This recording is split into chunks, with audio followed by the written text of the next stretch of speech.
Welcome to Photos and Travel, a show that introduces you to fascinating places around the world. Please welcome our host and tour guide, Jonathan Van Bilsen. Hello and welcome to this episode of Photos and Travel, where we bring the world to your doorstep. Today we're going to take a journey back in time to the cradle of religion for Muslims, Christians, and the Jewish people. I'm talking, of course, about Jerusalem. And in the next half hour, we're going to explore the old city, the ruins beneath, and today's modern metropolis. We'll begin our adventure right after these messages. Old Jerusalem is a city filled with history and dates back to around 3500 BCE. King David conquered the city and made it the capital of the Jewish kingdom. A temple built by Solomon 900 years before the birth of Christ was destroyed. 800 years later, Herod the Great built a second temple, of which the western wall is still standing today. Modern Jerusalem has nearly 1 million inhabitants and is the country's political and cultural center. The modern city of Jerusalem is the capital of Israel, a relatively newly formed country.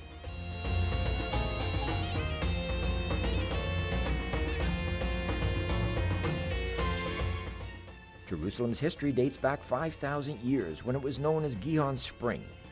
It was the main source of water for the original site of Jerusalem, and it was what made a settlement possible. According to the Bible, King David conquered the city from the Jebusites and established it as the capital of the United Kingdom of Israel around 1000 BCE. His son, King Solomon, commissioned the building of the first temple, but we'll get into the history of this ancient city a bit later.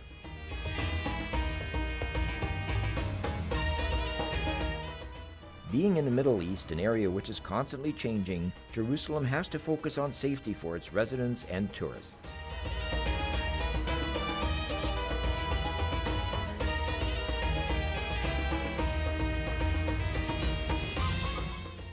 Crime is low and the general population respect each other.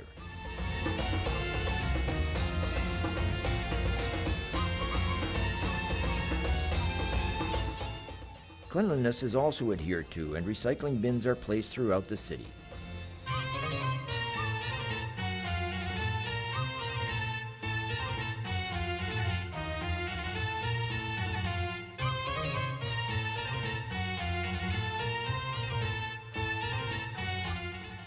Jerusalem's entire city center area is now one large pedestrian mall.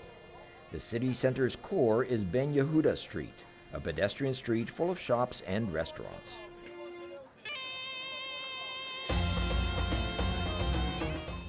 The area's renovation a few years ago made for a welcoming experience with its repaved Jerusalem stone walkway, stylish street lamp posts, elevated seating areas, and dozens of small shops selling all types of products.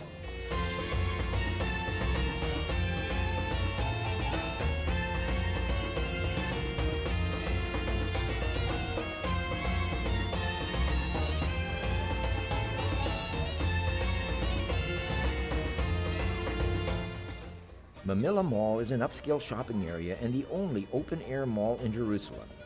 Located northwest of the Jaffa Gate, the mall consists of a 600-meter or 2,000-foot pedestrian promenade.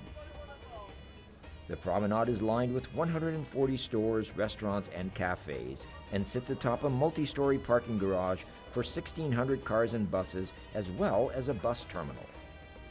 The mall incorporates the facades of 19th century buildings from the original Mamilla Street and is filled with sculptures and art.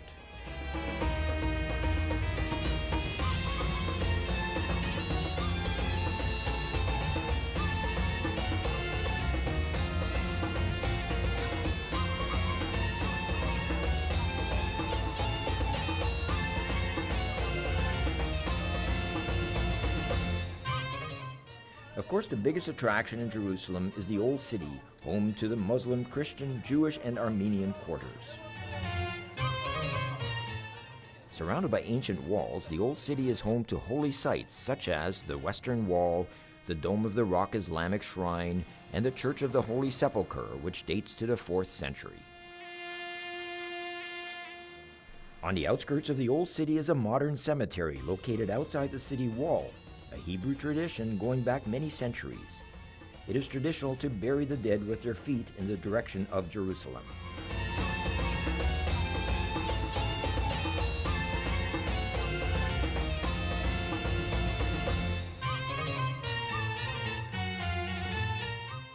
There are 4 main entrances to the Old City. The main one is the Jaffa Gate, which was built by Sultan Suleiman the Magnificent in 1538.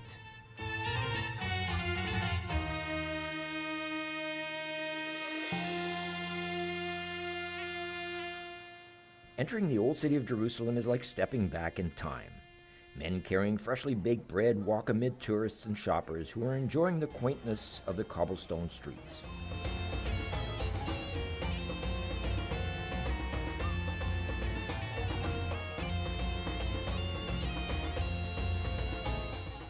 Shops and markets selling prayer shawls, rosaries, and ceramics fill busy alleys, while food stalls serve falafel, pita, and fresh squeezed juice.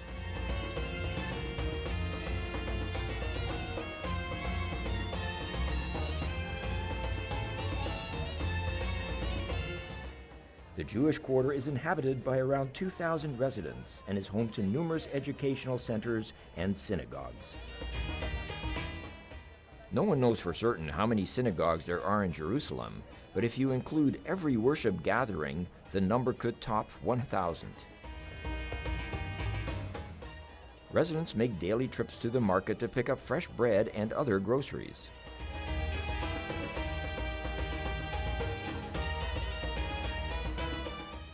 To find your way through Jerusalem's intricate maze of shops and outdoor markets in search of memorable souvenirs at reasonable prices is an uneasy task, requiring insider knowledge. A guide certainly comes in handy. And yes, there's even candy to satisfy your sweet tooth.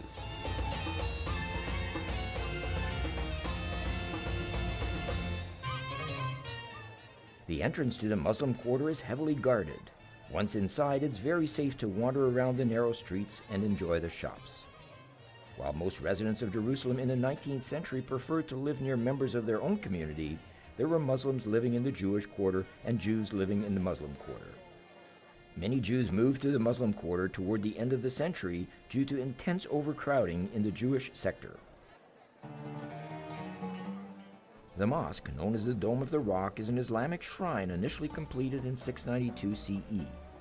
The foundation stone the temple was built over is believed to be the place where God created Adam, as well as the site where Abraham attempted to sacrifice his son.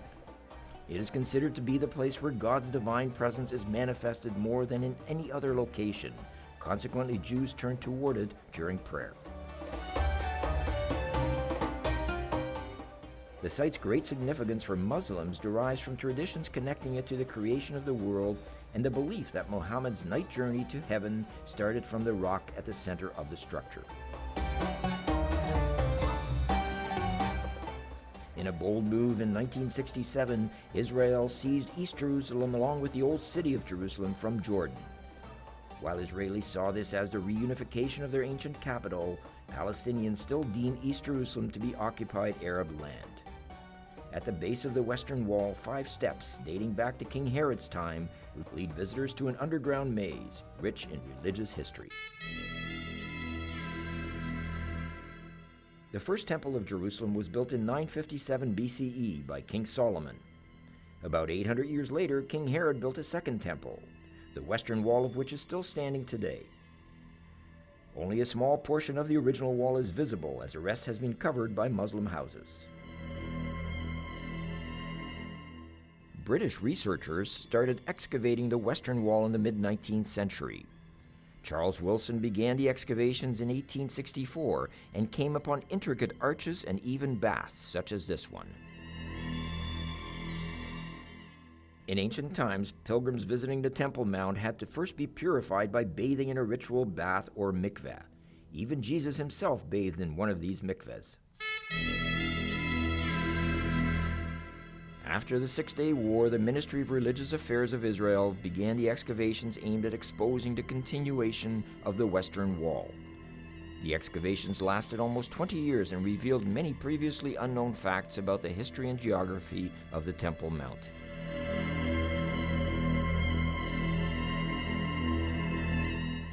To date, the largest stone in the Western Wall uncovered measures 12 meters or 40 feet long. The height is 4 meters or 12 feet, and its depth is nearly 5 meters or 14 feet deep. It weighs nearly 600 tons, the equivalent of 200 elephants.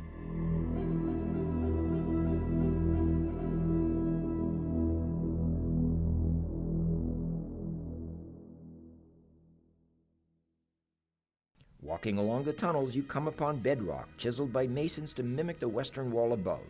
This created an optical illusion of continuity. This model of ancient Jerusalem shows the entire city. The highlighted area shows where the wall is accessible today. The Knights Templar sought to conquer Jerusalem about 1,000 years ago, and a church dating back to that age has been uncovered under the old city. The Templars were closely tied to the Crusades. When the Holy Land was lost, support for the order faded.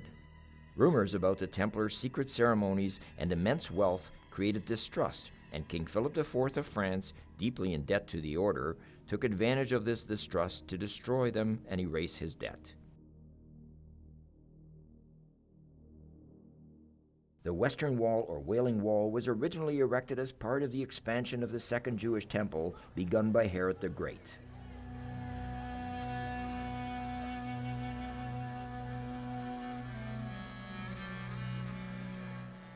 It is considered holy due to its connection to the Temple Mount.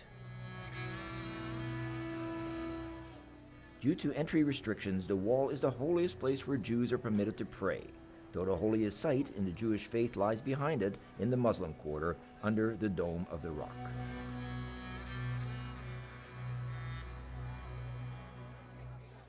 Throughout several centuries, the wall is where Jews have gathered to express gratitude to God or to pray for divine mercy.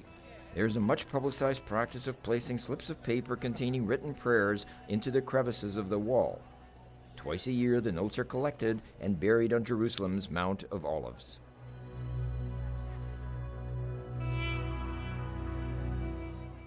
The area where people can pray is divided to separate men and women to conform to various elements of halakha, the collective body of Jewish religious laws derived from the Torah.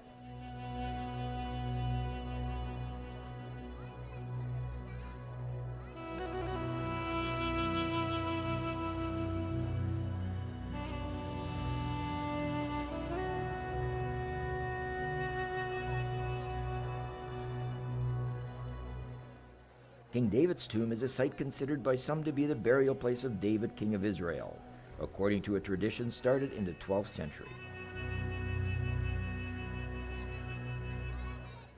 The majority of historians and archaeologists do not consider the site to be the actual resting place of the king.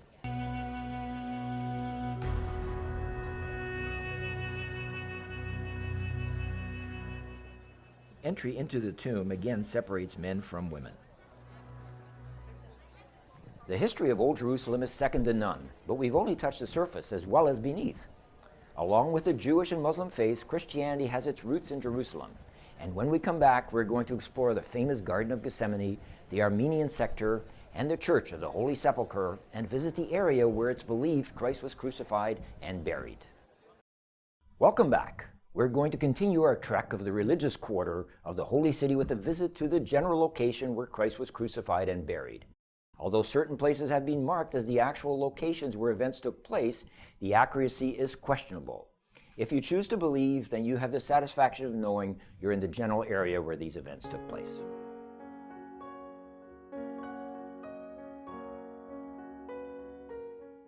The street in Old Jerusalem most sacred to Christians is the Via Dolorosa, where pilgrims have retraced the steps of the crucifixion of Jesus since before the 8th century.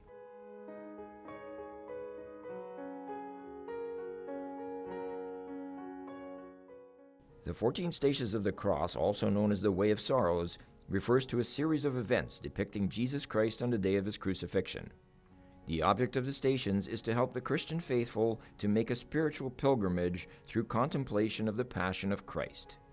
Their origin lies here on the Via Dolorosa, which is believed to be the actual path Jesus walked to Mount Calvary. Stations of the Cross can be found in many Western Christian churches, including Anglican, Lutheran, Methodist, and Roman Catholic.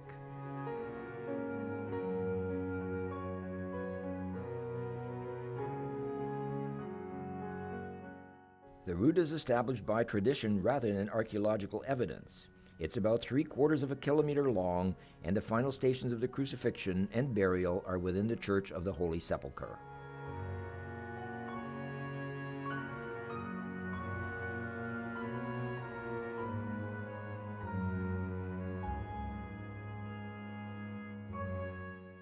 There are numerous places such as this one claiming to be part of the original route.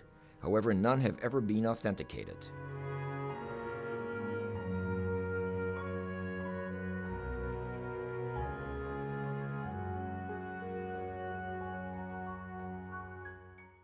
The Church of the Holy Sepulchre lies deep within the Christian quarter of the Old City of Jerusalem.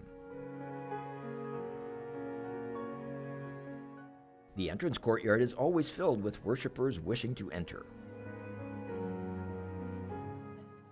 Within the church proper are the last 4 stations of the Via Dolorosa, representing the final episodes of the Passion of Jesus. The church has been a major Christian pilgrimage destination since its creation in the 4th century, as the traditional site of the resurrection of Christ, thus its original Greek name, Church of Anastasis, which means resurrection.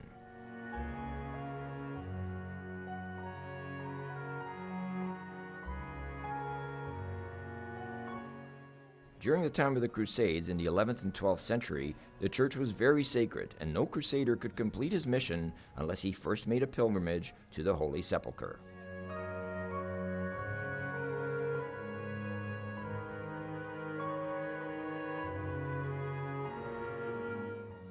The church contains, according to traditions dating back to at least the 4th century, the 2 holiest sites in Christianity: the site where Jesus was crucified, at a place known as Calvary, and Jesus' empty tomb, where he is said to have been buried and resurrected.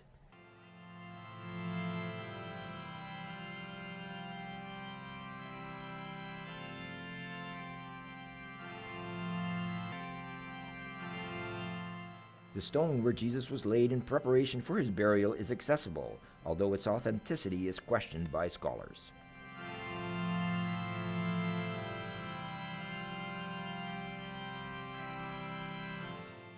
Pilgrims line up for an opportunity to touch the sacred relic.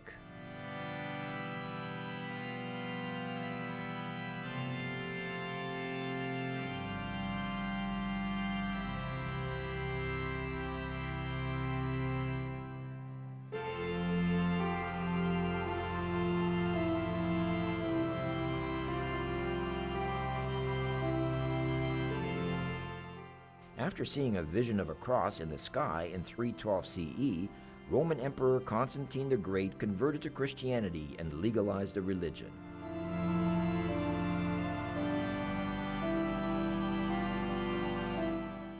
He sent his mother Helena along with a bishop to Jerusalem to look for Christ's tomb. 3 crosses were found near a tomb, leading the Romans to believe they had found Calvary. Constantine ordered the temple to Jupiter be replaced by a church in 326 CE.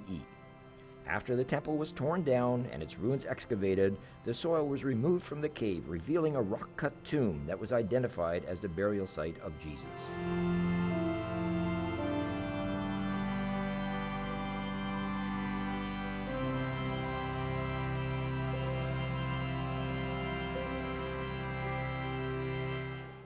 Today's complex around the Church of the Holy Sepulchre also serves as the headquarters of the Greek Orthodox Patriarch of Jerusalem.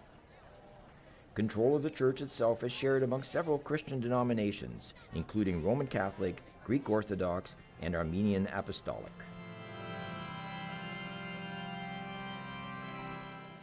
Several processions take place around the chapel where the burial place has been deemed to exist.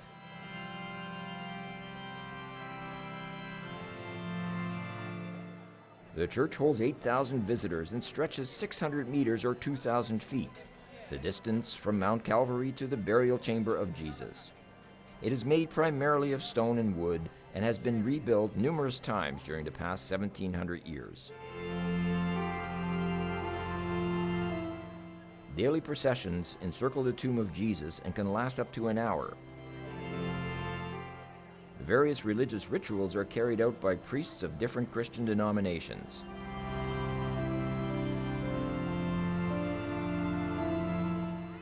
Visitors are asked to leave the area or at least crowd against the walls during the procession times.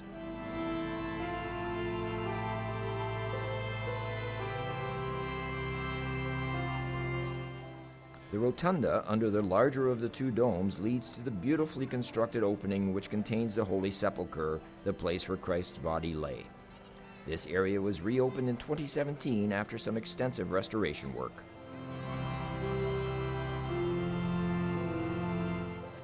The Church of the Holy Sepulchre is open from 5 a.m. until 10 p.m. from April to September and closes at 7 p.m. from October to March.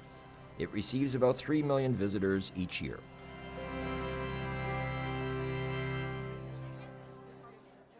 Lineups to enter the tomb can be as long as 2 hours, but for devout Christians, it's well worth the wait.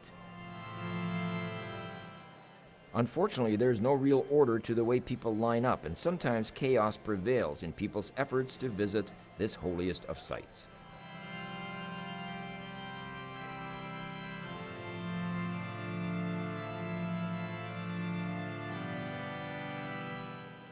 In 1009, the Church of the Holy Sepulchre was destroyed after having enjoyed 600 years as a protected shrine. It wasn't until 1048 that a rebuilt church was completed and became the focus of the Crusades, during which it changed hands several times but remained intact and was even added to. There then followed a period of often violent squabbling among all arms of the Christian church, which continued for centuries until the 1852 Status Quo Sharing Agreement, which still stands today. There has long been a discrepancy as to the location of Calvary, the site of the crucifixion. People were never executed within the walls of Jerusalem. However, when the original city of David was discovered in 1867, it revealed that Calvary was actually outside the walls, giving its location legitimacy.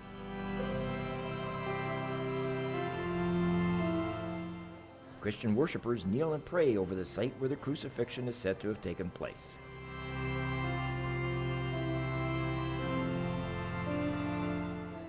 As you climb the narrow steps to Calvary, you'll find yourself in the most lavishly decorated part of the Church of the Holy Sepulchre. Not surprising, really, as this site is regarded as the place of the crucifixion. The Bible translates the name of the mound to mean place of the skull, which in Latin is Calvariae, from which the English word Calvary is derived.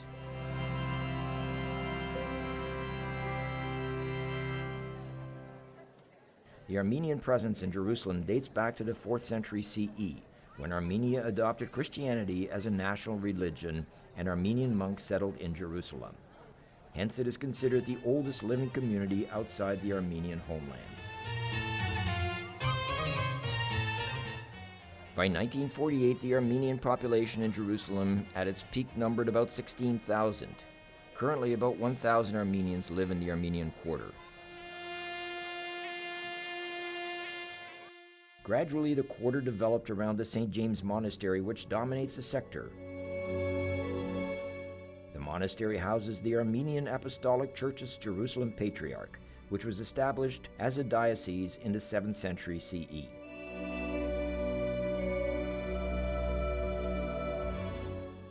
The cathedral was built in the 12th century on the site of an original Armenian structure dating back to 420 CE. It is dedicated to two Christian saints, James, son of Zebedee, and James, the brother of Jesus. The Armenian community has been in decline since the mid-20th century and may disappear altogether.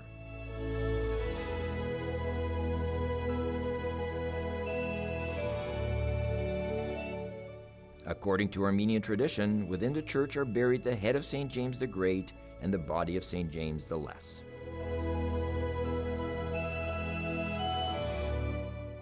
Located a short drive from the old city of Jerusalem is the Garden of Gethsemane.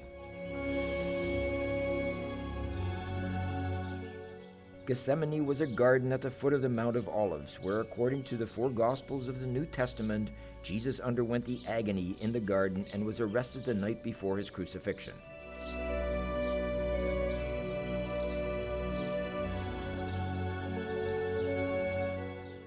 Built in 1924 on the traditional site of the Garden of Gethsemane, the Basilica of the Agony enshrines a section of bedrock identified as the place where Jesus prayed alone in the garden on the night of his arrest. Immediately after the Last Supper, Jesus took a walk to pray. He asked 3 disciples to pray with him, but they fell asleep, and he felt extreme anguish. An angel came from heaven to strengthen him. At the conclusion of his prayers, Jesus accepted that the hour had come for him to be betrayed. The church is a place of great importance in Christianity. The present cathedral was built in 1924 and is a mixture of Islamic and Christian architecture. Many countries helped build it, thus the name Church of All Nations. The current church replaced a Byzantine structure from the 4th century CE.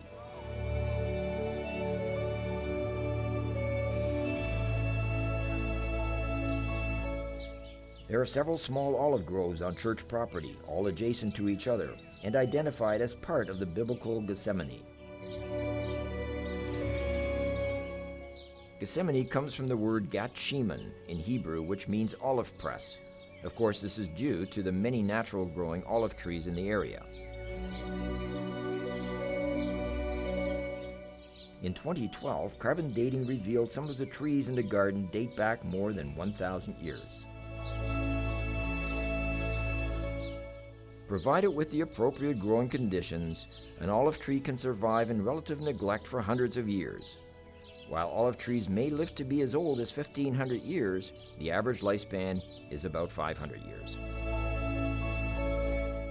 And that's a look at Jerusalem, the city of David and one of the most sacred cities in the world. Israel is a vast country of historical significance. In another episode, we'll explore the rest of this wonderful country. For photosNtravel, I'm Jonathan Van Bilsen. It's been my pleasure to be your tour guide today, and I look forward to seeing you next time. If you like this program, please click the subscribe button and you'll never miss an episode.